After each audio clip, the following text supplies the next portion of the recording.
पंच प्रभु का स्मरण करने के लिए सभी हाथ जोड़ लेंगे। ओम नमः सिद्धेभ्यः।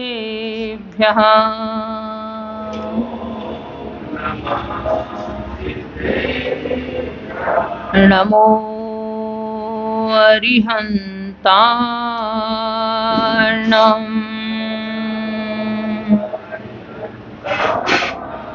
नमो सिद्धार्णं।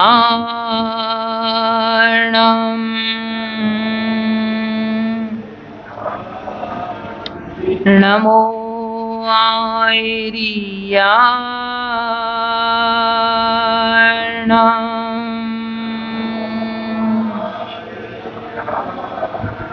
नमो वज्रायाणां।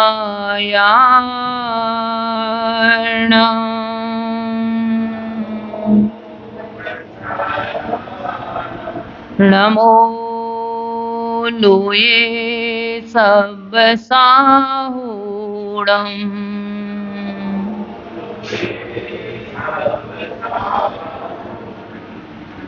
वीतराग विज्ञानिको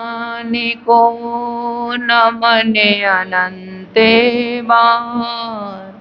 चतुर्गति निज दुख कहूँ आगम के अनुसार। पंच परमेष्टि भगवान की, 24 तीर्थंकर भगवान की, परम पूज्य गुरुवर आचार्य श्री विद्याभूषण सन्मति सागर जी महाराज की, परम पूज्याचार्य श्री ज्ञान सागर जी महाराज की, द्वादशांग जिनवाणी माता की, 3 कम 9 करोड़ मुनिराज की।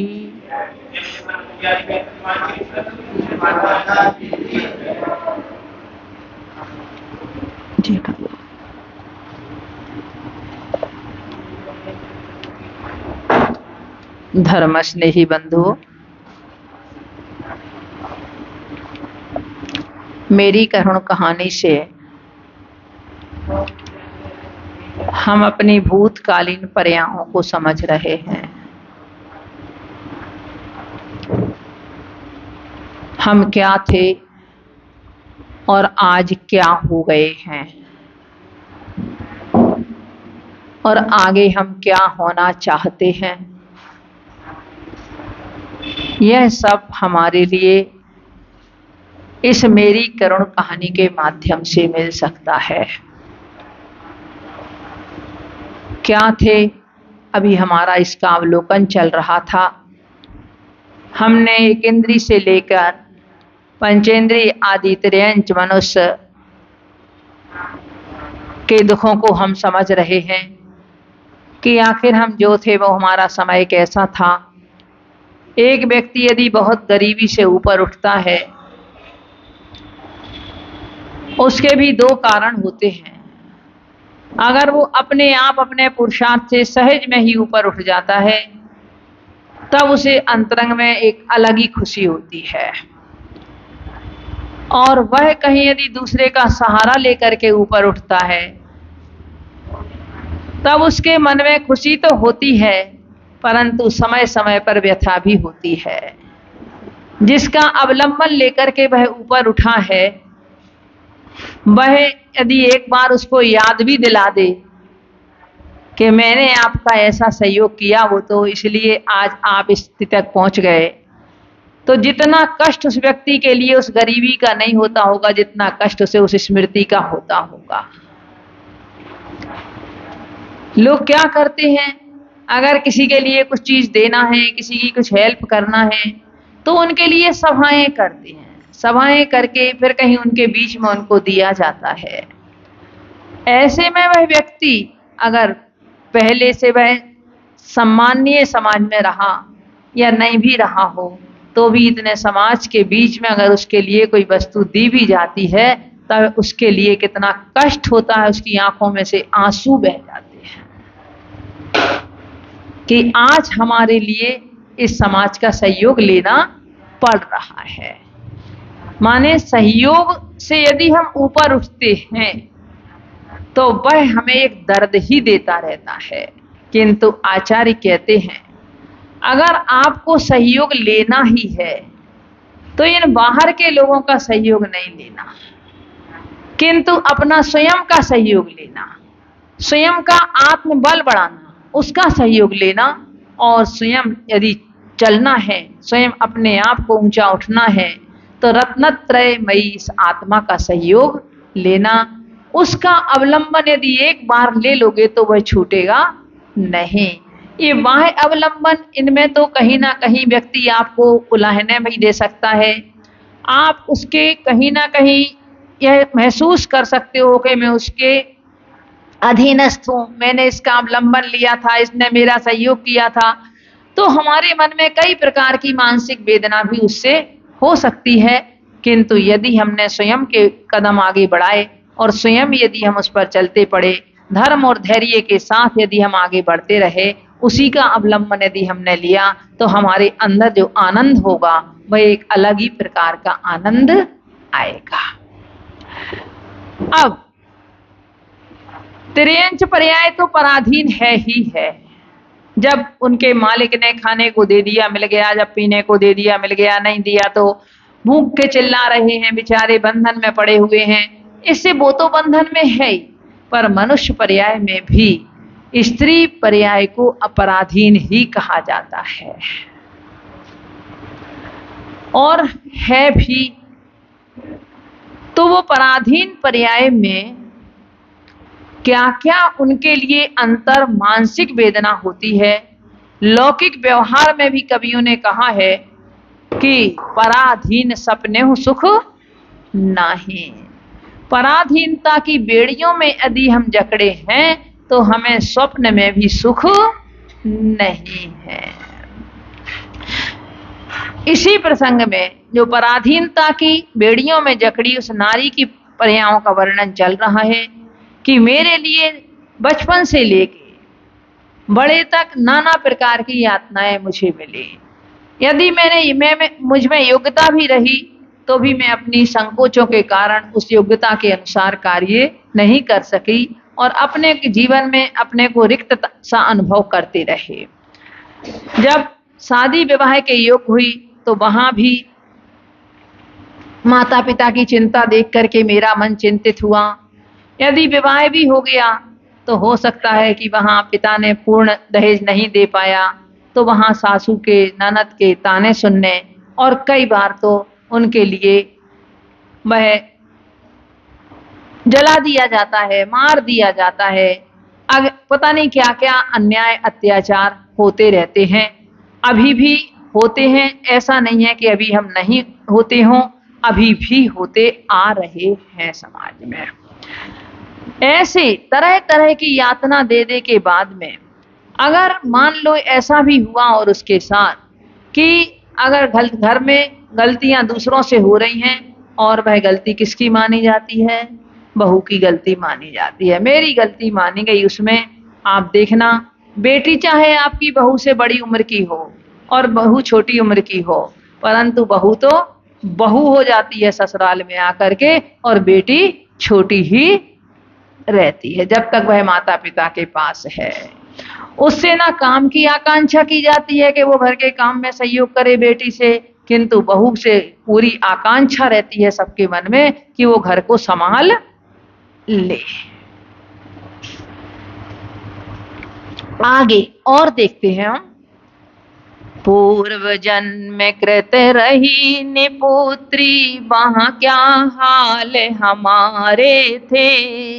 बांझे अमंगल कुल कुल टाकह, बाण बचन के मारे थे। 69वां छंद है 25 पृष्ठ पे। अगर मैं पूर्व जन्म कर निशांतान रही तो फिर वहां तो और भी बड़ा हाल था। पारिवारिक जीवन एक ऐसा जीवन होता है कि जिसमें अगर पहले विवाह की चिंता है तो विवाह के बाद में परिवार बढ़ने की भी चिंता हो जाती है।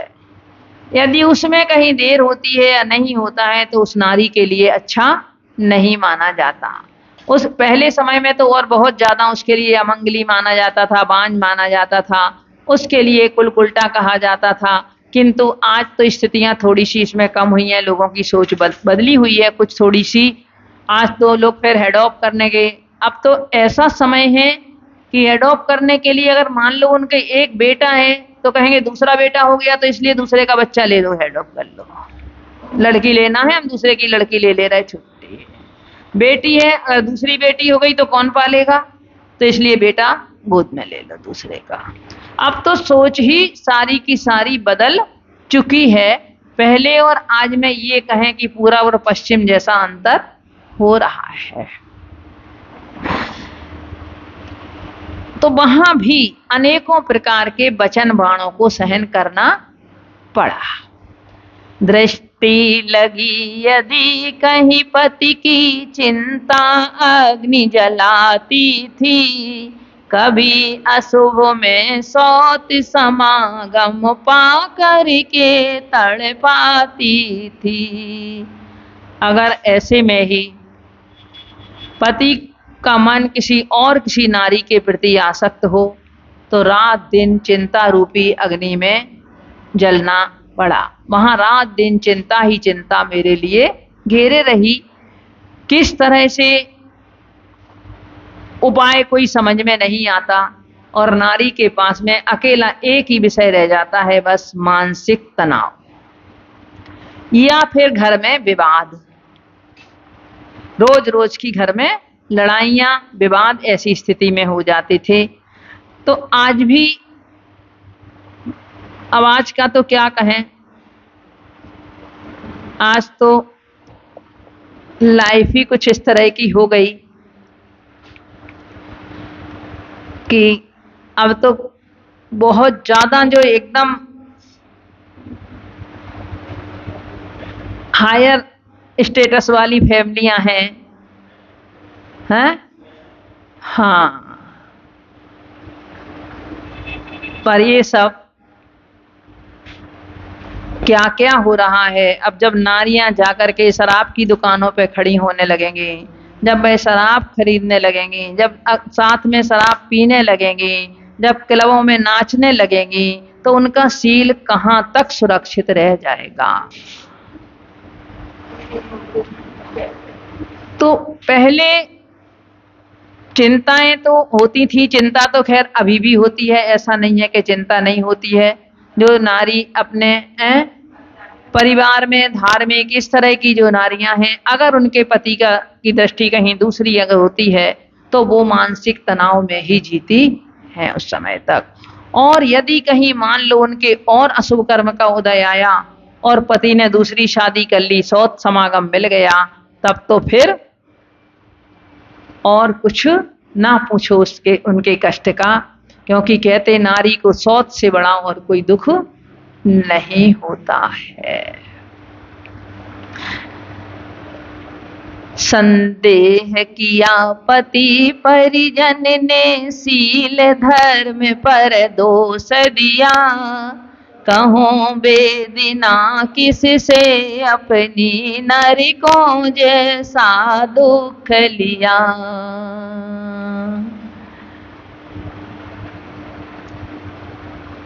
कहते पुरुष की 99 गलतियां माफ हो जाएंगी, ना उनके माता पिता उससे कुछ कहेंगे, उसमें भी गलती किसकी बताई जाएगी, बहू की गलती बताई जाएगी, उसकी पत्नी की गलती है उसके। और स्वयं अगर किसी से बात कर रहे हैं, जरूरी भी बातचीत कर रहे हैं, कोई जरूरी मतलब स्थापित का हो रहा है, तो भी संदेह परिजनों को, पति को संदेह उसमें हो जाता है। तो जब संदेह हुआ तो अपने शील धर्म पर दोष आया, उस समय तो कहते अपनी वेदना में किससे कहूं, नरकों जैसा दुख लिया। यानी कहीं भी किसी भी परिस्थिति में शांति नहीं है। यदि पति कहीं दूसरी स्त्री के प्रति आसक्त है, वहां भी चिंता है। अगर सौत का समागम मिल गया, वहां भी चिंता है। और यदि मेरे ऊपर शील का दोष लगा दिया तो भी रात दिन चिंता ही चिंता है। देखो पहले समय में भी हम देखो जितनी भी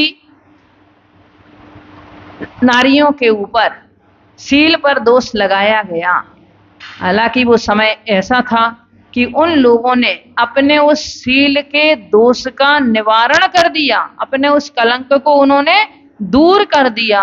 इस तरह की उन्होंने धर्म की प्रभावना की और अपने कलंक को दूर करके। पर आज वर्तमान में तो ऐसी स्थितियां नहीं है कि इस तरह से कुछ क्रियाएं होती हों।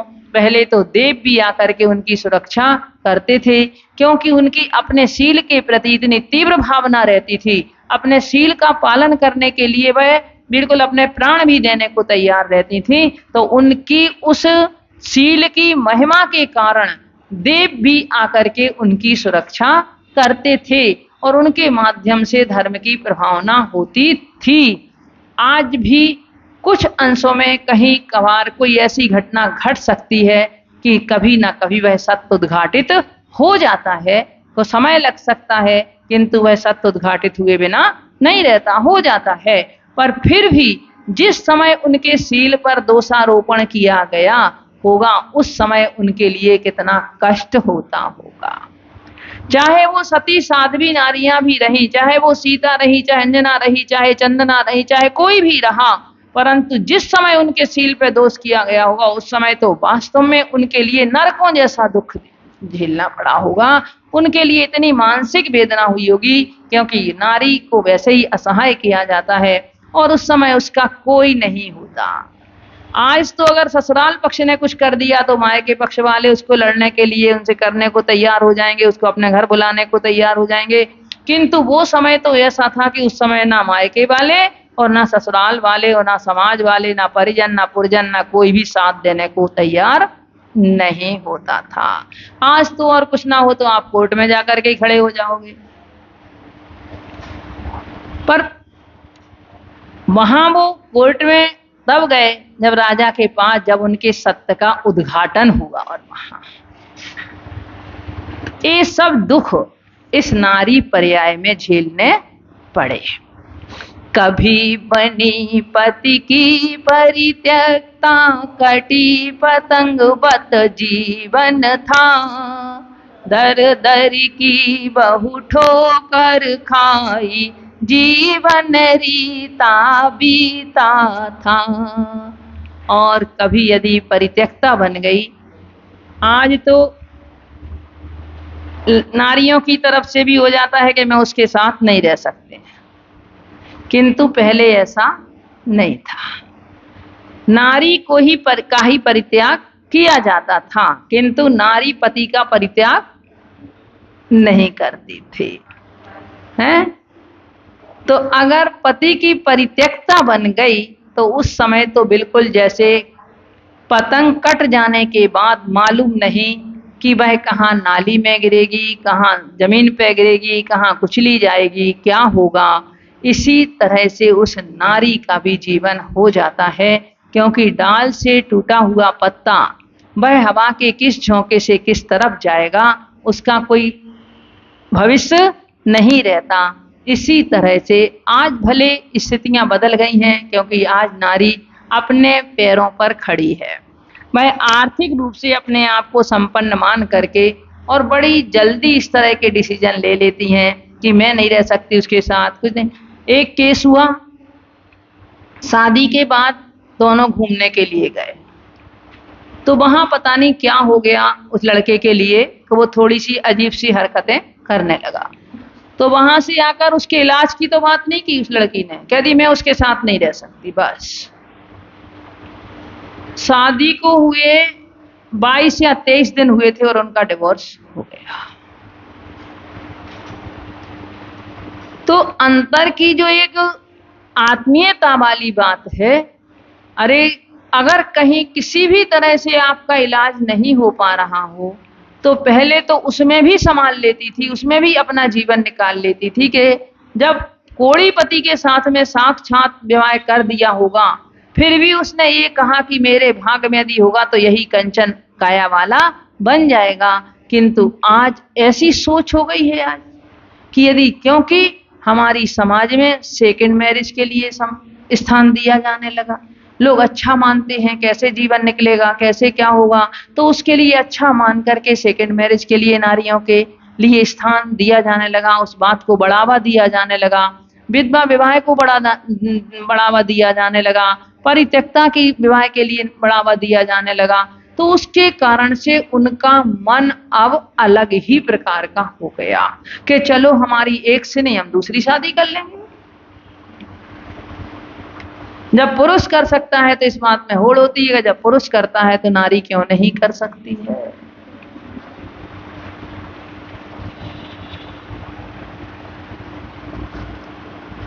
तो या आपने कई लड़कियां तो अपने माता पिता के पीछे, क्योंकि उनका भाई है नहीं तो माता पिता के उसके पीछे हमारे माता पिता को रखना पड़ेगा साथ में, ये करना पड़ेगा, वो करना पड़ेगा। बहुत सारी माने आज की समस्याएं कुछ और अलग ही प्रकार की हो गई हैं, और उसका मूल कारण वैसे यही दिखता है कि नारी के हाथ में पैसा आ जाने से उसका स्वतंत्रता उसे अपने आप को लगने लगी है, तो वह किसी की पराधीनता में रहना नहीं चाहती है। लड़के लड़की हुए चारों दश अपना नूर गमाया था, पालन पोषण संरक्षण में धर्म ध्यान बिसराया था। लोग कहते हैं पहले तो हम कर लेते थे, बहुत कर लेते थे, परंतु अब जब से शादी हुई है तब से अब नहीं कर पाते। क्यों नहीं कर पाते? अब जिम्मेवारियां हमारे ऊपर घर गृहस्थी की आ गई हैं, और फिर जब बच्चे का हो गया तब तो फिर उसके बाद में उसके पालन पोषण संरक्षण में ही सारा का सारा समय निकल जाता है। हमारा धर्म ध्यान तो समझो छूट जाता है। तो कह रहे धर्म ध्यान बिसराया था अपना पालन पोषण और संरक्षण में ही। वृद्ध दशा जब हुई हमारी, बहू ने पैर दबाए ना, गई हुकूमत धक्के खाए, सौख मिला पल भर भी ना।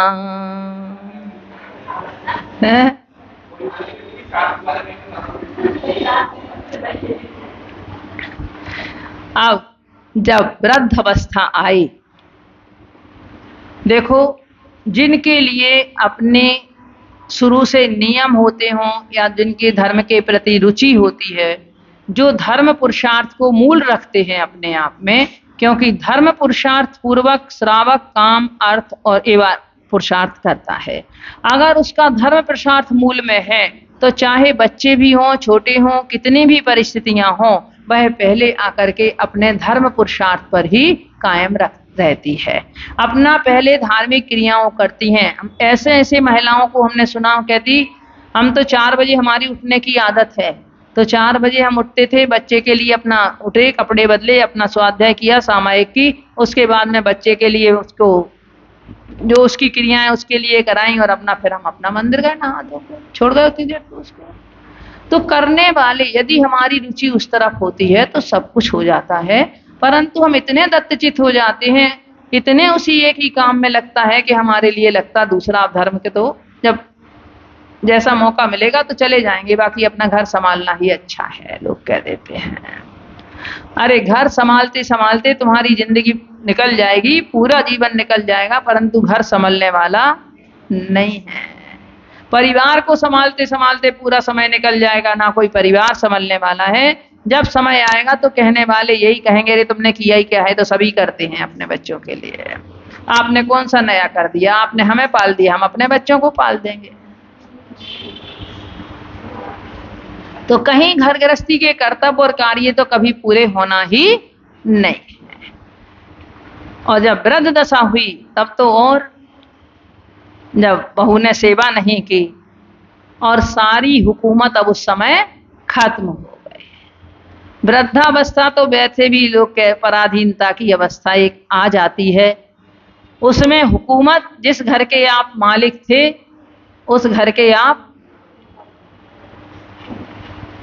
अब तो भाई वृद्धाश्रम भी है, अब तो माता पिता अलग रहते हैं, बच्चे अलग रहते हैं, तो अपना वो दोनों अपना जैसा होता है अपना बुढ़ा बुढ़िया अपना काम चला लेते हैं, निकाल लेते हैं अपना काम, अपना जीवन निकाल लेते हैं। किंतु पहले आप लोग देखते होंगे कि उनके लिए कमरा उनका बाहर वाला कमरा होता था बुजुर्ग लोगों का। किसी को आना है तो दरवाजे किन्हें खोलना है, कुंडी किन्हें खोलनी है, उन्हें खोलनी है। किसी को जाना है तो उसका ध्यान किन्हें रखना है, उन्हें रखना है। बाहर से कोई जानवर घर में ना आ जाए, अंदर के बच्चे बाहर ना चले जाएं, ये सब ध्यान उन बुजुर्ग लोगों का होता था। हैं? अब भी होता है, घर में होंगे तो हाँ ठीक है। कहते हैं ना कि अम्मा सासू तो बहुत अच्छी, बिना बिना पेट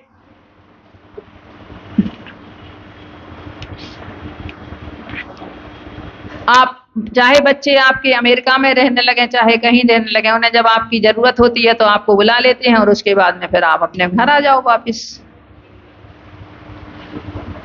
अपने आप फिर घर आ जाओ वापिस। तो यहाँ घर छोड़ के जाओ पहले, फिर वहां बहू बेटे की सेवा करो, यहाँ आकर के फिर अपना घर संभालो।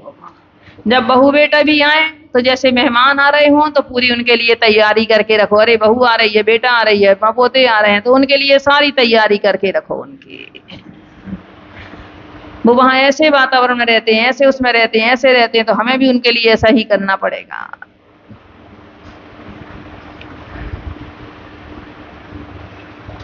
पर मतलब आपकी हुकूमत तो नहीं रही अब कि आपकी हुकूमत चलती रहे, तो वृद्धावस्था में हुकूमत चलने वाली नहीं है। ज्यादा आप करोगे तो कह दिया जाएगा चुपचाप बैठे रहो अपने। आपकी पत्नी भी कह देगी आपसे कि चुपचाप बैठे रहो, 2 रोटी खाना है तुम्हारे लिए तो वृद्धावस्था में अपना समय निकालना है। तो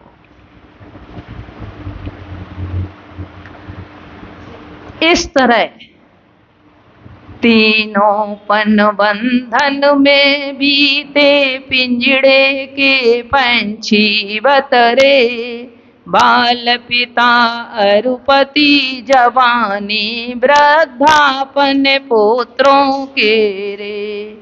इस तरह नारी पर्याय में तीनों ही पन, हमारे तीनों ही अवस्थाएं किसमें?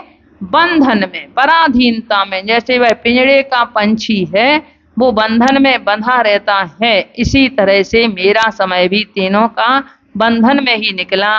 बाल अवस्था पिता के अधीन, जवानी की अवस्था पति के अधीन और वृद्ध अवस्था पुत्रों के अधीन होकर के व्यतीत हुई। अब आखिरी छंद है कि आखिर इस नारी पर पर्याय में मिली तो कैसे, ये दुख सहना पड़े तो क्यों? कुटिल भाव का फल नारी, तन फल पल दुख दुस्सह बीता, धन्य सती जो श्याम भाव से नारीपन जिनने जीता। ये नारी पर्याय भी कुटिल भाव का फल है, मन की, वचन की और काय की। अब लोग कहते हैं कुटिलता यानी मन वचन काय की प्रवृत्ति एक ना होना, है ना। आप पढ़ते हो मन में कुछ, वचन में कुछ और करें कुछ और। किंतु इसका मतलब ये नहीं है कि सरलता ये हो जाएगी आपकी कि आपके मन में जो आया वो आपने बोल दिया, जो आपके वचन में आया वो आपने कर दिया, जो आपके मन में आया। इसका नाम सरलता नहीं है। आपके मन में किसी को मारने का आया, आपने मार दिया। आप कह दो कि भाई हमारे तो मारने का आया तो हमने मार दिया, तो ये आपकी सरलता है। आपके मन में किसी को गाली देने का आया तो आपने कहा भाई हमारे तो मन में आया तो हमने दे दी, तो क्या ये सरलता होगी आपकी? नहीं। मन हमारा वही सोचे जो कहने में कहा जा सके, और हम अपने शरीर से वही क्रिया करें जो हम अपने कर सकते हैं, वही हम अपने मन में सोचें। ये तीनों की एकता तब है कि हमारे मन में हम वही सोचें, वैसा ही सोचें, वैसे ही अपनी विचारधारा करें जो हम वाणी से कह सकते हैं और जो हम शरीर से कर सकते हैं।